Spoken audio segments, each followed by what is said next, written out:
I'm Emily Parker. And 3 years ago, my brother Jake stood in our family kitchen and told me I was wasting my life sitting behind a desk all day, shuffling papers that nobody would ever read. He said I was living in a fantasy world where typing reports actually mattered, while he was out there building real things with his hands, creating structures people could see and touch. Last month, President Biden placed the Presidential Medal for Distinguished Federal Civilian Service around my neck in a ceremony at the Kennedy Center, recognizing my role in preventing a cyberattack that could have left 50 million Americans without power for months. Jake still has no idea that those reports he mocked were intelligence briefings that helped save our nation's electrical grid. Sometimes the greatest victories happen in complete silence, and the people who doubt you the most become witnesses to your vindication without ever understanding how profoundly wrong they were. Before we jump back in, tell us where you're tuning in from, and if this story touches you, make sure you're subscribed, because tomorrow, I've saved something extra special for you. The foundation of my journey into government service was built on tragedy and determination in equal measure. Growing up in Blue Ridge, Pennsylvania, I watched my father come home every evening with steel dust on his work boots and stories about the mill that employed half our town. He would sit at our worn kitchen table, still in his safety vest, and tell my brother Jake and me about the massive furnaces and rolling machines that transformed raw materials into the backbone of American infrastructure. My father had an 8th grade education but possessed an intuitive understanding of how complex systems work together, how a single failed component could bring down an entire production line. When I was 16, my father died in an industrial accident at the mill, crushed when a crane cable snapped during routine maintenance. The investigation revealed that budget cuts had delayed necessary safety inspections, and warning signs had been ignored by management, more concerned with quarterly profits than worker protection. Standing at his funeral, surrounded by hundreds of mill workers who had lost not just a colleague but a voice for safety in their workplace, I felt a burning conviction that systems failures weren't just technical problems, but human tragedies that could be prevented with the right knowledge and dedication. My mother Linda worked double shifts at the local diner to keep Jake and me on track after Dad died. Jake, who was already 19 and working construction, stepped into the role of family provider with fierce determination. He had inherited Dad's strong hands and practical mind, but where our father had always encouraged my love of reading and analysis, Jake saw my academic interests as impractical luxury we couldn't afford. He would find me studying late into the night and shake his head, suggesting I should be learning useful skills instead of burying myself in books about international relations and government policy. Despite Jake's skepticism, my high school guidance counselor, Mrs. Peterson, recognized something in my analytical essays about current events and helped me apply for scholarships to Georgetown University. The day my acceptance letter arrived with a full academic scholarship, Jake looked at the fancy letterhead and said, "College is fine, Em, but don't forget where you come from. Real work gets done with your hands, not sitting in some ivory tower." His words carried love but also warning, as if he feared I would disappear into a world he couldn't understand or follow. Georgetown University opened my eyes to possibilities I had never imagined growing up in Blue Ridge. Professor James Foster's course on intelligence and national security captivated me from the first lecture, where he described how analysts working in anonymous government buildings were the unsung heroes protecting American lives through careful research and pattern recognition. He explained how seemingly routine data analysis could reveal terrorist plots, cyber threats, and international conspiracies that threatened our way of life. For the first time, I understood how intellectual work could have immediate, tangible impact on real people's safety and security. During my junior year, Professor Foster arranged for our class to visit the Department of Homeland Security headquarters in Washington. Walking through those corridors filled with serious professionals carrying classified briefings, I felt the same sense of purpose my father must have experienced working in the steel mill, contributing to something larger than himself. The difference was that instead of forging physical infrastructure, these people were protecting the invisible networks and information systems that modern America depended upon. I knew immediately that this was where I belonged. My senior thesis analyzed patterns in terrorist recruitment across social media platforms, identifying linguistic markers and behavioral indicators that could help authorities intervene before radicalization led to violence. Professor Foster was so impressed with my research that he forwarded it to his contacts at DHS, leading to my first interview for a government position. The interviewer, Director Michael Torres, explained that my combination of analytical rigor and intuitive pattern recognition was exactly what they needed in their Office of Intelligence and Analysis. Jake's reaction to my career choice was predictably dismissive. At my college graduation, while our mother beamed with pride, he pulled me aside and said, "I hope you know what you're doing, Em. Government jobs are for people who can't make it in the real world. You'll spend your whole career pushing papers around while real problems go unsolved." His words stung because I knew they came from genuine concern about my future, but also from a fundamental misunderstanding of what government service actually involved. The first 2 years of my career at DHS seemed to confirm Jake's worst predictions about government bureaucracy. I was assigned to a cramped basement office in room 4B127, spending my days reading intelligence reports and writing summaries that disappeared into the vast machinery of federal oversight. My security clearance was still being processed, which meant I was excluded from the most sensitive briefings and relegated to analyzing open-source information that felt disconnected from real threats. During family gatherings, Jake would ask about my work with barely concealed amusement. "So what did you accomplish this week, Em? Did you solve terrorism with your spreadsheets?" He would turn to our relatives and explain that I worked in some government office downtown, reading reports all day instead of doing anything productive. His own construction business was thriving, and he never missed an opportunity to point out the houses, schools, and office buildings his crew had completed. "You can drive around town and see what I've built," he would say. "What exactly do you have to show for your education?" The worst confrontation happened during Christmas dinner in 2018, when Jake had been drinking and decided to lecture me about wasting my potential. "You know what kills me, Em?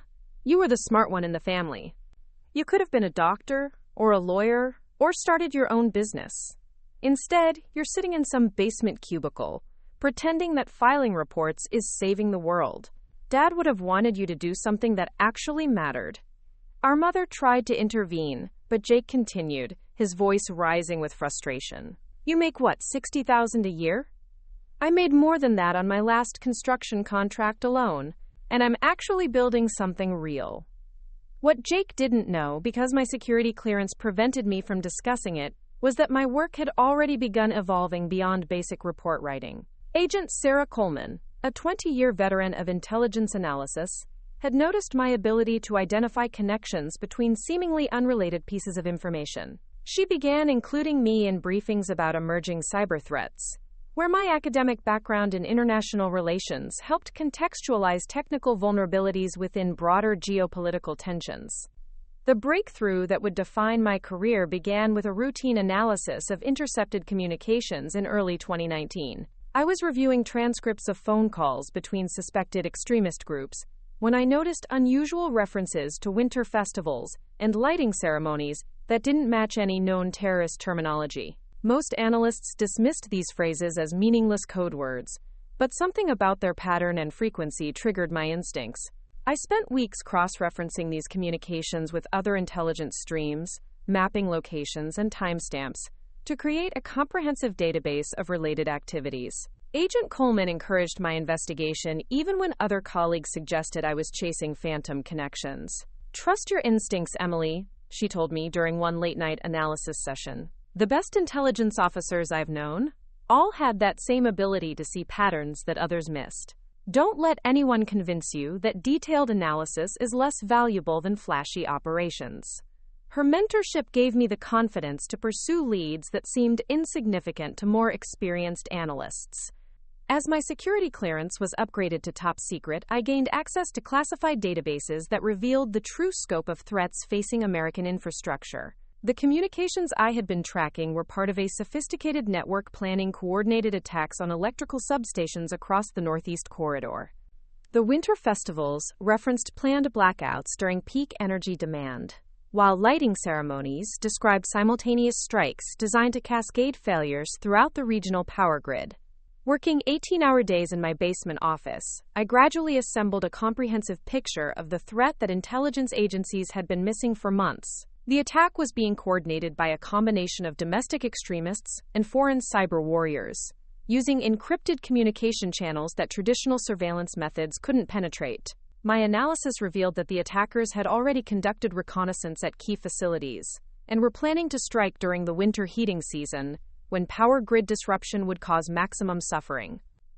The irony was crushing. While Jake mocked my desk job for its apparent irrelevance to real-world problems, I was actually working to prevent a disaster that would affect millions of Americans, including our own family in Pennsylvania. I couldn't explain to him that my late nights at the office weren't bureaucratic, busy work, but urgent efforts to stop an attack that could leave him without heat or electricity for months. The security protocols that kept my work classified also kept my family from understanding why my career mattered.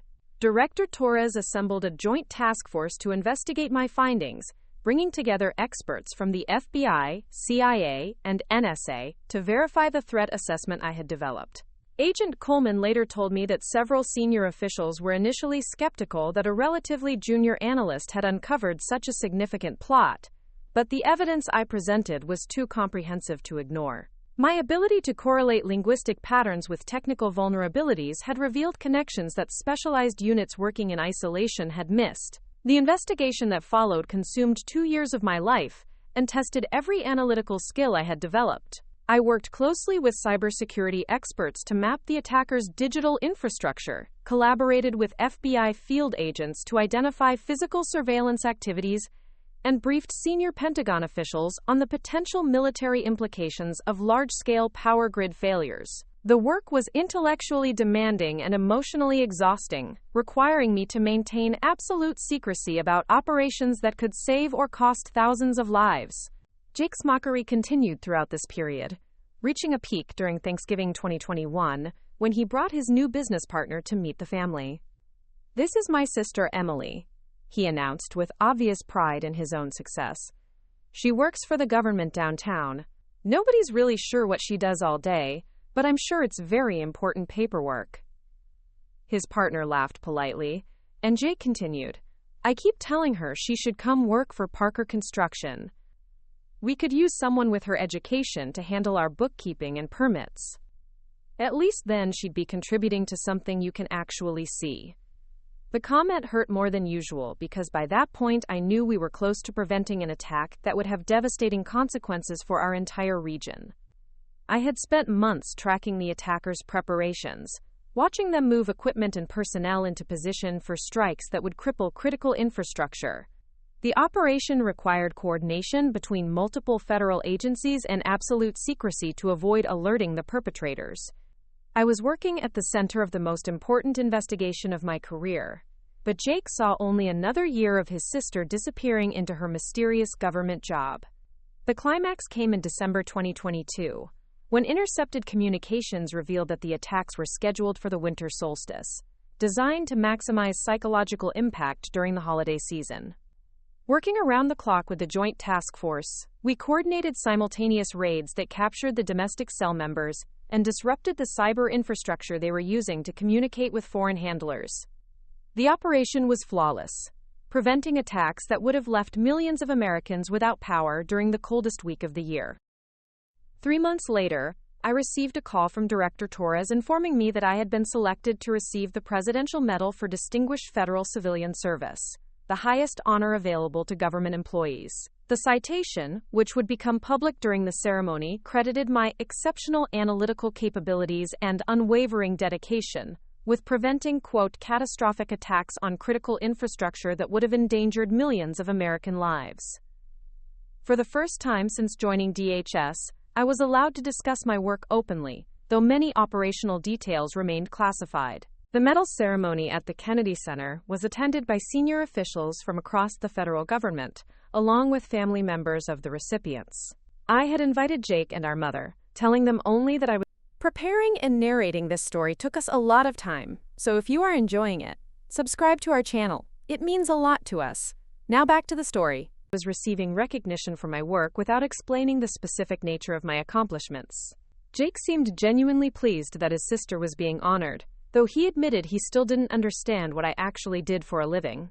President Biden placed the medal around my neck and shook my hand, saying quietly, Agent Coleman tells me you saved Christmas for 50 million Americans. Thank you for your service.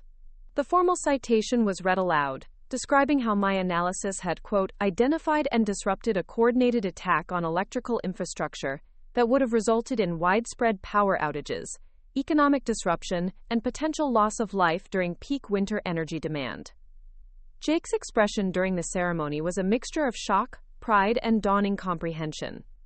As we walked out of the Kennedy Center, he was unusually quiet, processing the revelation that his sister's meaningless desk job had actually involved preventing terrorist attacks. Our mother was crying with pride, but Jake seemed overwhelmed by the implications of what he had just learned. During the reception afterward, Agent Coleman approached Jake and introduced herself as my supervisor. Your sister is one of the finest intelligence analysts I've worked with in 20 years, she told him. The operation she led saved more American lives than most military heroes, and she did it all from that basement office you've been teasing her about. Jake listened intently as she explained, in general terms, how analytical work like mine formed the backbone of national security operations. The drive back to Blue Ridge was the longest conversation Jake and I had shared in years. He apologized repeatedly for dismissing my work, admitting that he had never understood how government service could have such direct impact on people's lives. I always thought real work meant building something you could touch, he said. I never realized that protecting what's already built was just as important. He paused, staring out at the highway lights. How many times did you save us without us ever knowing? I explained that the nature of intelligence work meant that successful operations remained invisible to the public. The best outcome is when nothing happens, I told him. When people go home safely because threats were stopped before they could develop. It's the opposite of construction work, where success is measured by what you create. In my job, success is measured by disasters that never occur. Jake nodded slowly, beginning to understand the profound irony of his years of mockery. So while I was building houses that maybe 50 families will live in, you were protecting 50 million people I'll never meet. He shook his head in amazement. And you couldn't even tell us what you were doing because it was classified. The weight of his misunderstanding seemed to settle on him as he realized how completely he had misjudged the value and importance of my work. That conversation marked a fundamental shift in our relationship and in Jake's understanding of different types of contribution to society.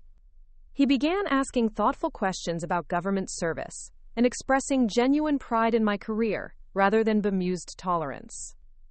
When people asked about his sister, he would describe me as the one who keeps America safe, though he still didn't fully understand the technical details of intelligence analysis. The medal sits in a place of honor in my apartment, but the real victory was earning my brother's respect and helping him understand that meaningful work takes many forms. Some people build the physical infrastructure that supports our society, while others protect the invisible systems that keep it functioning. Both types of contribution are essential, and both deserve recognition and respect from families and communities. My experience taught me that the most important battles are often fought in silence, by people whose names will never be known and whose victories will never be celebrated publicly. The analysts, researchers, and intelligence officers working in anonymous government buildings across America are protecting their fellow citizens every day, preventing disasters through careful attention to details that others might dismiss as irrelevant. Their work may not be visible or easily understood, but it forms the foundation of security and stability that allows everyone else to pursue their dreams without fear. Looking back on my journey from Blue Ridge to the Kennedy Center, I'm grateful for Jake's skepticism because it forced me to examine my own motivations and commitment to public service. His mockery stung, but it also strengthened my resolve to prove that intellectual work could have profound real-world impact. The Presidential Medal was wonderful recognition, but the greater reward was knowing that millions of Americans had safe, warm holidays because a team of dedicated analysts had done their jobs with excellence and integrity. The story continues to evolve as I've been promoted to lead my own analysis team, mentoring younger officers who remind me of myself during those early years in Room 4, B127. I tell them what Agent Coleman told me. Trust your instincts, pursue every lead with thoroughness, and never let anyone convince you that careful analysis is less valuable than dramatic action. The work we do may not make headlines, but it makes headlines possible by ensuring that the stories people read are about normal life, rather than devastating attacks. Jake now tells people that his sister works in national security, and he's learned to appreciate the complexity and importance of analytical work that protects American infrastructure. Our relationship has been transformed by mutual understanding and respect, built on his recognition that different types of intelligence and dedication can produce equally important results. The Presidential Medal was an honor, but earning my brother's respect and admiration was an even greater victory in many ways. My first day at the Department of Homeland Security felt like stepping into a different universe from anything I had experienced in Blue Ridge or even at Georgetown. The headquarters building on Nebraska Avenue stretched across multiple city blocks, its imposing concrete facade designed more for security than beauty. Walking through the main entrance required passing through multiple checkpoints, metal detectors, and security screenings that took nearly 30 minutes, even with my newly issued employee badge. The orientation process lasted 3 full days and involved more paperwork than I had completed during my entire college career. Forms requesting detailed information about every address I had lived at, every job I had held, every foreign contact I had maintained, and every financial transaction above a certain threshold. The background investigation for my security clearance would take months to complete, during which time my access to sensitive information would be severely limited. I signed more non-disclosure agreements than I could count, each one emphasizing the serious legal consequences of discussing classified information with unauthorized persons, including family members.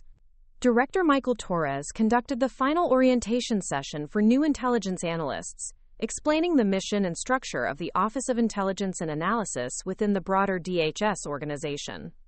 He was a compact man in his 50s with silver hair and the kind of focused intensity that suggested decades of dealing with genuine threats to national security. His presentation covered the evolution of American intelligence gathering since the September 11th attacks, emphasizing how the creation of DHS had been designed to break down the information silos that had prevented agencies from connecting crucial dots before the terrorist attacks. The scope of threats that DHS monitored was staggering and far more complex than anything I had studied in my academic coursework. Cyberattacks on critical infrastructure, smuggling operations along thousands of miles of borders, biological and chemical threats that could be deployed by lone actors, financial networks funding international terrorism, and domestic extremist groups with sophisticated operational capabilities. Director Torres explained that effective intelligence analysis required understanding not just individual threats but the interconnections between seemingly separate criminal and terrorist networks operating across multiple jurisdictions and countries. My assigned supervisor was Agent Sarah Coleman, a 20-year veteran of intelligence analysis who had worked for the CIA before transferring to DHS after its creation. She had the kind of quiet confidence that comes from years of dealing with life and death situations, while maintaining the emotional discipline necessary for objective analysis. During our first meeting, she explained that intelligence work required a unique combination of intellectual rigor and practical judgment that many people with strong academic backgrounds struggled to develop. Agent Coleman's office was located on the 4th floor, far from the basement workspace where junior analysts like myself would be stationed. The walls were covered with maps of global terrorist networks, photographs of successful operations, and commendation letters from senior officials across the intelligence community. She had been personally involved in operations that prevented attacks on American soil, though the classified nature of most intelligence work meant that her contributions would never be publicly acknowledged. Her career represented the kind of meaningful government service that had attracted me to this field. The Office of Intelligence and Analysis occupied several floors of the building, with different sections focused on specific types of threats and geographic regions. The Cyber Threats Division worked closely with NSA and FBI specialists to monitor attacks on American computer networks and infrastructure. The International Terrorism Section tracked known operatives and organizations with the capability to strike targets within the United States. The Domestic Extremism Unit analyzed the growing threat from radicalized American citizens who had been inspired by foreign terrorist organizations or developed their own anti-government ideologies.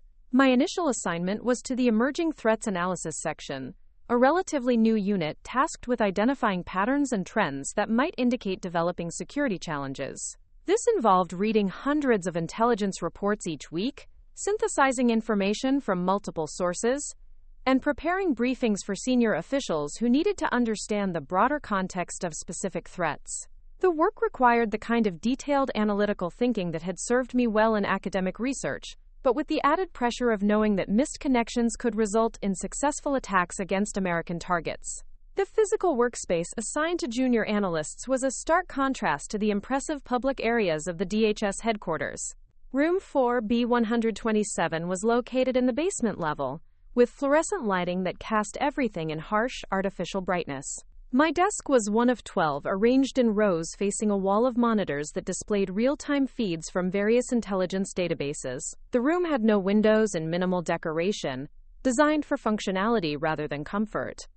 The constant hum of ventilation systems and computer servers created a background noise that took weeks to become accustomed to. Despite the institutional atmosphere, I was genuinely excited about the opportunity to contribute to national security operations. My academic background in international relations provided useful context for understanding the political and economic factors that motivated terrorist organizations and hostile foreign governments. Professor Foster had prepared me well for the intellectual challenges of intelligence analysis, but the practical aspects of government service required learning entirely new skills and protocols. The security protocols governing my work were more extensive than anything I had encountered in university settings. Every document I accessed was logged and tracked, every email monitored for security violations, every phone call potentially recorded for quality assurance purposes. Personal electronic devices were prohibited in most areas of the building, and discussing work-related matters outside the office was strictly forbidden. The clearance process required polygraph examinations, interviews with neighbors and former colleagues, and detailed financial background checks that continued even after initial employment approval. Agent Coleman assigned me to a training program that would last 6 months, during which time I would rotate through different sections of the Intelligence Analysis Division to gain exposure to various types of threats and analytical methodologies. My first rotation was with the Open Source Intelligence Team, which analyzed publicly available information from foreign media, academic publications, social media platforms, and commercial databases to identify trends and patterns that might indicate developing security concerns. The open source intelligence work was more sophisticated than I had expected, requiring advanced research techniques and foreign language capabilities that went far beyond basic translation services. Analysts needed to understand cultural contexts that might make certain phrases or references significant, political dynamics that could influence how information was presented in different media outlets, and technical details about weapons, communications equipment, and operational procedures that terrorists and criminals might discuss in seemingly innocent contexts. My first major assignment involved analyzing social media communications from suspected extremist networks operating in Southeast Asia.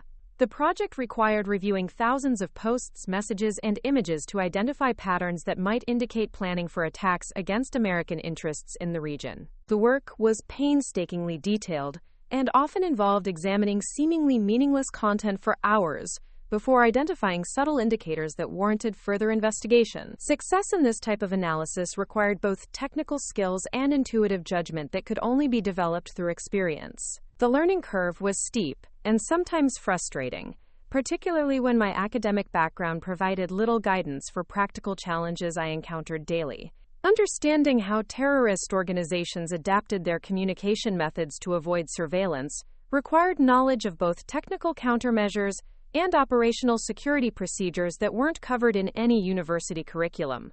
Agent Coleman was patient with my questions but emphasized that developing expertise in intelligence analysis required years of hands-on experience working with real threats and operational pressures. One aspect of the work that surprised me was how much collaboration was required between different agencies and organizations.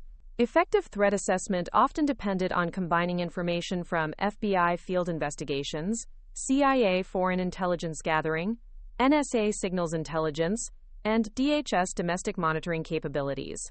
Each agency had its own priorities, procedures, and legal constraints, which meant that sharing information required careful coordination and sometimes complex negotiations between institutional rivals who didn't always trust each other completely. The first significant case I worked on involved tracking financial networks that were potentially supporting terrorist operations in multiple countries.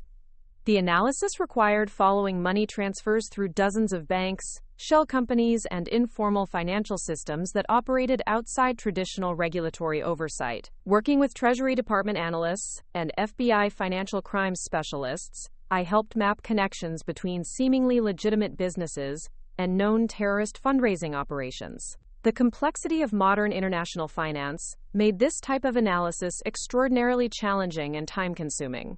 During my second month at DHS, I was invited to observe a briefing session where senior analysts presented threat assessments to Deputy Director Janet Morrison and other executive-level officials. The briefing room was equipped with secure video conferencing capabilities that allowed participation from analysts at other agencies and field offices around the world. Watching experienced analysts present complex information clearly and concisely while answering detailed questions from senior officials gave me a better understanding of how intelligence analysis directly influenced policy decisions and operational planning. The briefing covered emerging cyber threats to American electrical infrastructure, a topic that would become central to my later career, but seemed almost incomprehensibly complex during my early months at DHS.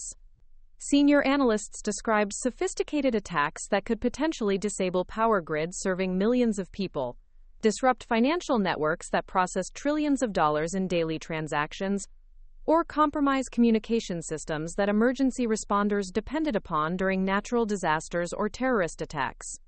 The scope and severity of these potential threats was sobering and helped me understand why the work we were doing required such extensive security precautions. Agent Coleman began including me in more sensitive briefings as my security clearance progressed through various levels of approval. Each upgrade provided access to additional databases and classified information sources that revealed the true extent of threats facing American infrastructure and citizens. The compartmentalized nature of intelligence work meant that even experienced analysts often had only partial understanding of broader operations, with access limited to information directly relevant to their specific assignments and responsibilities. My third rotation assignment was with the Domestic Extremism Analysis section, which focused on threats from American citizens who had been radicalized by foreign terrorist organizations or developed anti-government ideologies that motivated them to plan attacks against federal facilities, elected officials, or civilian targets. This work required understanding the psychology of radicalization, the communication methods used by extremist networks, and the operational capabilities that domestic terrorists could realistically develop using readily available materials and information. The domestic extremism threat was particularly complex because it involved American citizens with constitutional rights to free speech and assembly, which meant that distinguishing between protected political expression and genuine terrorist planning required careful legal and analytical judgment. Analysts had to identify individuals who had moved beyond expressing radical political views to actually acquiring weapons, conducting surveillance of potential targets, or coordinating with others to plan specific attacks. The threshold between monitoring and investigation was carefully defined by legal guidelines that required constant consultation with Justice Department attorneys. Working on domestic extremism cases also provided insight into how foreign terrorist organizations were attempting to inspire and direct attacks by American citizens who could operate within the United States without the surveillance challenges that foreign operatives would face. These influence operations used sophisticated propaganda and recruitment techniques distributed through social media platforms, online forums, and encrypted communication applications that made detection and prevention extremely difficult. Understanding these methods required staying current with rapidly evolving digital technologies and communication platforms. One of the most valuable aspects of my training program was the opportunity to work alongside analysts with diverse backgrounds and expertise areas. My colleagues included former military intelligence officers, computer science specialists, foreign language experts, financial crimes investigators, and academic researchers with advanced degrees in fields ranging from psychology to engineering. Each brought different analytical perspectives and practical experience that enriched the collective capability of the intelligence analysis team. The collaborative nature of intelligence analysis meant that no single person could master all the knowledge areas necessary for comprehensive threat assessment. Effective analysis required teams that could combine technical expertise, cultural understanding, operational experience, and intuitive judgment to identify patterns and connections that might not be apparent to specialists working in isolation. Learning to contribute effectively to these analytical teams required developing communication skills that went beyond academic writing and presentation techniques. Agent Coleman emphasized that successful intelligence analysts needed to maintain intellectual humility while developing confidence in their analytical judgment. The consequences of missing important threat indicators could be catastrophic, but overreacting to uncertain information could waste resources and potentially compromise ongoing operations. Finding the appropriate balance between caution and decisiveness required experience that could only be gained through working on real cases with genuine stakes and operational pressures. My fourth rotation was with the Critical Infrastructure Protection section, which analyzed threats to the systems and facilities that American society depended upon for basic services like electricity, water, transportation, and communications. This work required understanding both the technical vulnerabilities of complex infrastructure systems and the capabilities that various threat actors possess to exploit those vulnerabilities. The interdependence of modern infrastructure meant that attacks on one system could cascade into failures across multiple sectors, potentially causing widespread disruption far beyond the initial target. The critical infrastructure analysis work introduced me to collaboration with private sector security specialists.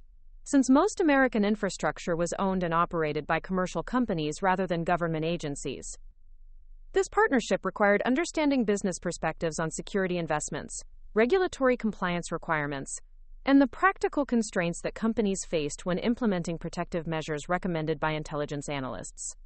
Building effective relationships with private sector partners required communication skills and business understanding that weren't typically emphasized in government training programs. During my 5th month at DHS, I was assigned to support a joint task force investigating suspected terrorist surveillance of transportation facilities in major American cities. The assignment required traveling to field offices in New York, Los Angeles, and Chicago to work with FBI agents and local law enforcement officers who were conducting physical surveillance and investigating suspicious activities near airports, train stations, and shipping ports.